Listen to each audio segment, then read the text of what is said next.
One of the things that is desperately needed within the 30th district are jobs.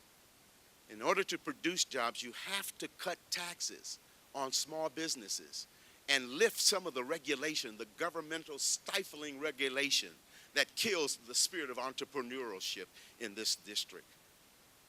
It has to happen. Small businesses are the economic engine of America. They create over 90% of jobs in America. Why are we sitting on top of them in this administration? Why are we taxing them? We need to set them free to expand and to develop so that jobs can come to this district. In order to create jobs, you got to come off of the taxes. You got to get off of the small businesses and allow them to have the ability to innovate and to create within the marketplace of ideas, within the opportunities that are within this district. And I believe there are many.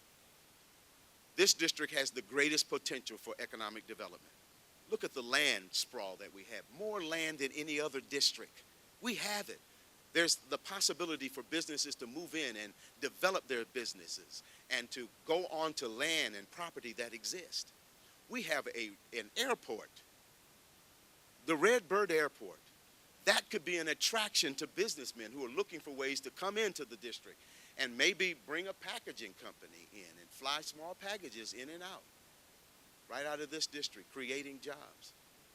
We don't have any vision for that right now with this leadership that we have in Washington, D.C., Eddie Bernice Johnson.